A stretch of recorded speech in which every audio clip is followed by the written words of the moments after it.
Bien, rebonjour pour ce défi 7 jours pour se laisser remplir de gratitude.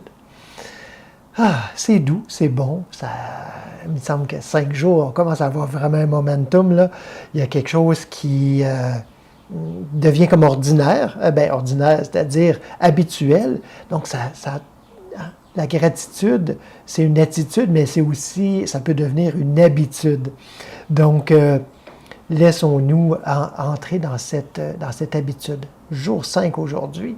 Alors, on va traiter d'un sujet très brièvement. Hein? Moi, je veux juste vous amener des moyens, des éléments de réflexion pour que ça puisse bouger à l'intérieur. Je ne suis pas là pour donner des réponses. De toute façon, les réponses que je donne, c'est mes réponses. Alors, à vous de vous tourner vers l'intérieur et de laisser surgir tout ça. Commençons d'abord par l'essentiel, juste de se déposer. Alors, on arrive, on se dépose pour bien se disposer à l'écoute intérieure.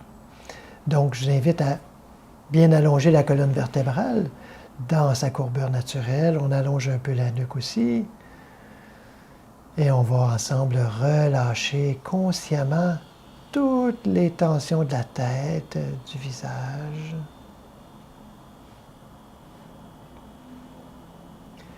On les relâche en profondeur de l'intérieur.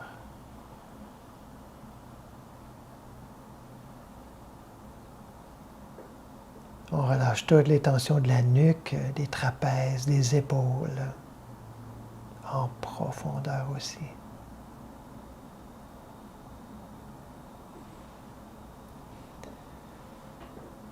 Consciemment, on relâche toutes les tensions du dos, le haut, le milieu, le bas du dos.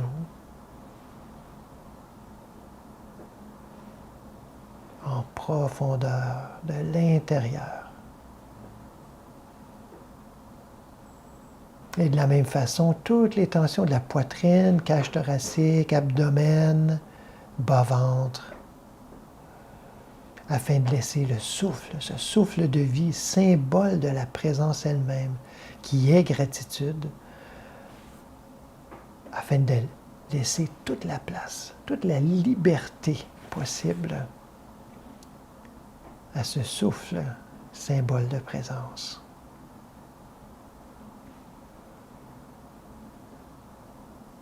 Et on relâche aussi toutes les autres tensions des bras, des jambes, des épaules jusqu'au bout des doigts et des hanches jusqu'au bout des orteils.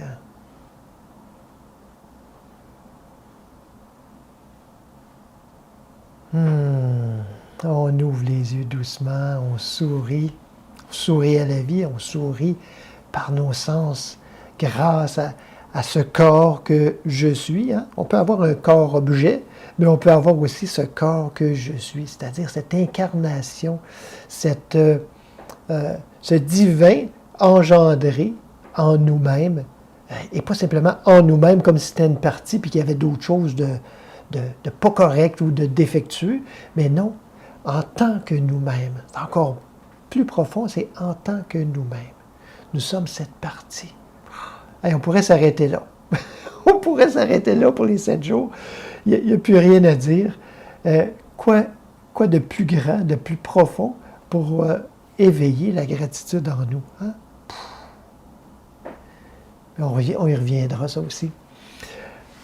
Aujourd'hui, un sujet qui est bien malmené dans la spiritualité, en général, de tous les sens. Vous allez voir, le désir. Le désir, dans les traditions extrême-orientales, c'est il faut couper. Il faut couper, c'est la racine, dit-on, de toute souffrance. C'est le désir. C'est pas tout à fait faux. À mon avis, c'est pas tout à fait vrai non plus. Dans d'autres traditions, on va dire, d'autres traditions, en fait, là, on n'est plus dans le spirituel, mais dans le matériel, dans la tradition matérielle.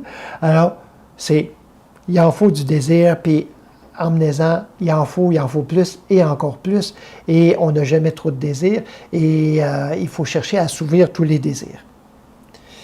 de cette façon-là, je suis bien d'accord. C'est un beau ticket, un ticket de TGV vers la souffrance, c'est certain. Parce que on ne peut pas assouvir les désirs matériels, même mentaux aussi. On ne peut pas les assouvir. C'est comme quelqu'un qui est assoiffé et qui, pour étancher sa soif, boit de l'eau salée. Alors, c'est impossible. Est-ce que pour autant, il faut balayer du revers de la main tous les désirs, sans distinction? En fait, on ne fera pas une distinction de ça c'est bon, ça c'est pas bon, ça c'est un bon désir, mais voyons la racine de tout ça.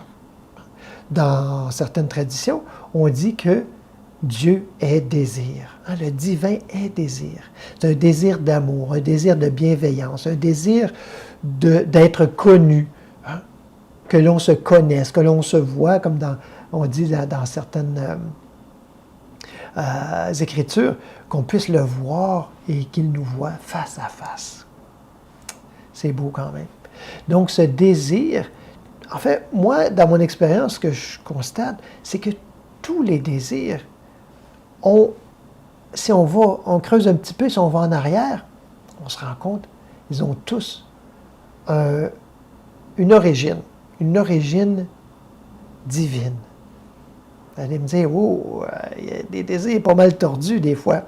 Oui, tout à fait. Et ce n'est pas le désir tordu qui est divin, mais c'est l'impulsion derrière.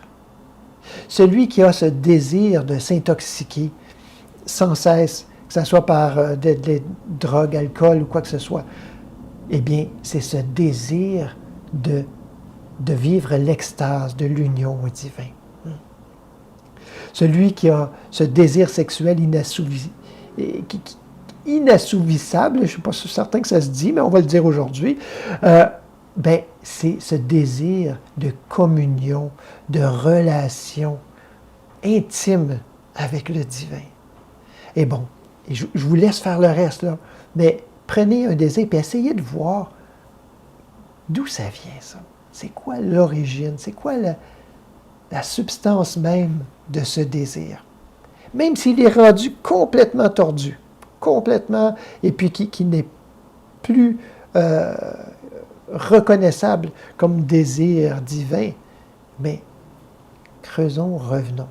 Donc, cultivons la gratitude du désir, ce désir de communier au divin, ce désir de se syntoniser au divin, d'être directement sur le poste, là. Un petit peu. C'est ça, ce désir-là. En fait, on pourrait le résumer à ça. C'est toujours ça derrière. C'est ce désir de se syntoniser au divin. Et j'en conviens, il y a des façons très tordues. Chacun a les siennes. Alors, il ne faut pas s'étonner de ça. On a un petit peu défiguré tout ce désir divin qui vient s'incarner dans notre expérience. Mais, vous voyez, j'ai mon chat qui, lui, a le désir que je le reconnaisse à chaque fois qu'il entre et qu'il me fait un signe « wow, wow », jusqu'à temps que je lui tapote la tête un peu. Alors, on revient à notre commentateur. Je me doute qu'il est un petit peu moins là, que déjà vous prenez cette attitude de gratitude qui devient une habitude, eh bien, que ça aussi, ça devient une habitude de moins critiquer, peut-être pas critiquer, mais ce qui est le plus important, c'est de se rendre compte de cette critique qui surgit et de ne pas alimenter. On coupe court. On ne veut pas que ça crée de dommages inutilement. De toute façon, c'est une souffrance à laquelle on acquiesce à chaque critique. Donc, prenez conscience de l'espace, de la liberté et de l'énergie accrue en lien avec le fait de ne pas critiquer, de ne pas alimenter la critique. Alors, ça aussi aujourd'hui, prenez conscience de ça et tournez-vous et rendez grâce. Soyez plein de gratitude pour ce désir qui vous habite, cette force vitale, cette force de vie qui nous fait nous lever le matin et qui nous fait poursuivre notre journée et qui nous invite à nous reposer aussi, rendu au soir, de façon toute naturelle et avec un sourire aux lèvres, en remerciant. Donc, passez une excellente journée, toute pleine de gratitude, et merci pour votre présence. On se revoit demain.